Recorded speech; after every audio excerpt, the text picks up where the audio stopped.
Top quality और consistent performance के लिए सिर्फ सिल्वर पंप। टॉप क्वालिटी और कंसिस्टेंट परफॉर्मेंस के लिए सिर्फ सिल्वर पंप, नाम याद रखना। पिंपळगाव बसवंत बाजार समितीमध्ये टोमॅटो उत्पादक शेतकऱ्यांनी आपला टोमॅटो विकलेला होता। गेल्या 4 महिन्यांपासून व्यापारी या ठिकाणी त्यांचे पैसे देत नसल्यामुळे पिंपळगाव बसवंत बाजार समितीच्या आवारावर या ठिकाणी प्रवेशद्वाराजवळ शेतकऱ्यांनी या ठिकाणी ठिय्या मांडत आंदोलन सुरू केलेलं आहे। या ठिकाणी जोरदार घोषणाबाजी करत आमचे हक्काचे पैसे जे आहेत तर ते मिळाले पाहिजे अशा आशयाच्या घोषणा जे आहे तर या ठिकाणी देत आहेत।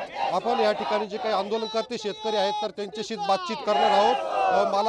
मला हे सांगा, तुम्ही या ठिकाणी जोरदार घोषणाबाजी देत आहे, तुमच्या काय मागण्या आहे? साहेब, आमचे तब्बल 4 महिने झाले टोमॅटोचे पैसे कृषी उत्पन्न बाजार समितीकडे अटकले आहे। कुठल्याही कृषी उत्पन्न बाजार समितीचा नियम असा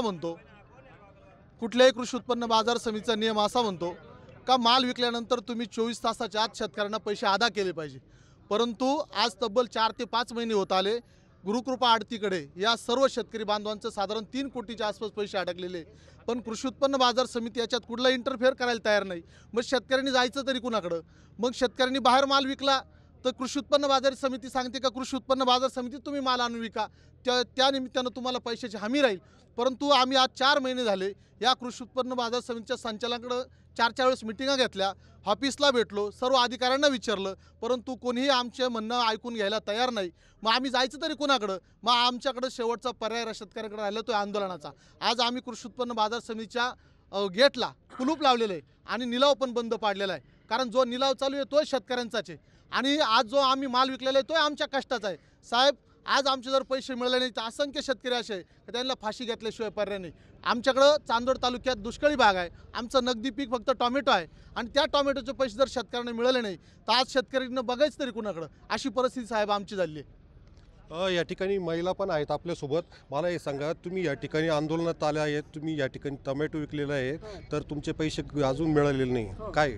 मी स्वतः एक शेतकरी आहे। माझे मिस्टर दुसरीकडे असतात, मुलगा दुसरीकडे असतो, मी एकटी शेती करते। मी स्वतः पावडरी मारले आहे, डोक्यावर कॅरेट वाहून दिले। मला मुलाचं लग्न करायचं आहे आणि मला 1 रुपया पण कमिटीकडून मिळत नाही आहे। मी आमच्या ड्रायव्हरला विचारलं तर तो म्हणे मार्केट कमिटीत पैसे अटकले। त्यांना आम्ही फोन केला तर मार्केट कमिटीवाले पण उडवाउडवीचे उत्तरं देतात आणि जे आडतदार जे आप्पा होळकर आहे ते पण म्हणतात मी जमीन विकायला काढली आणि हात वर करता। मग करायचं काय आम्ही? शेवटी मग मला पर्याय नव्हता काही। मग माझे हे सगळे पुतणे माझे मुलं होते, ते म्हणे काकू तू पण चाल, म्हणून मग मी त्यांच्याबरोबर इथपर्यंत आले। आज माझ्याकडे घरी पण काही नाही, आमच्याकडे पाण्याची कमतरता आहे, सगळ्या गोष्टी अडचणी असून आम्ही बिना जेवणा खावण्याचं उन्हात आणत इथं येऊन बसलोय। या संचालक मंडळाने पण आमच्याबरोबर इथं उन्हात येऊन 1 तास बसून दाखव आणि मग बोलावं, मग आमचे पैसे बुडवले तरी चालतील।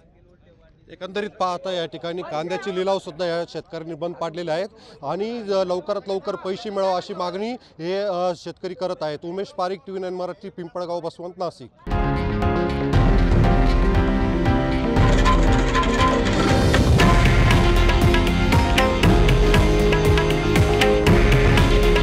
हे आहे देशातील नंबर 1 न्यूज नेटवर्क आणि आपण पाहत आहात TV9 मराठी। काळजी तुमची, हित महाराष्ट्राचं।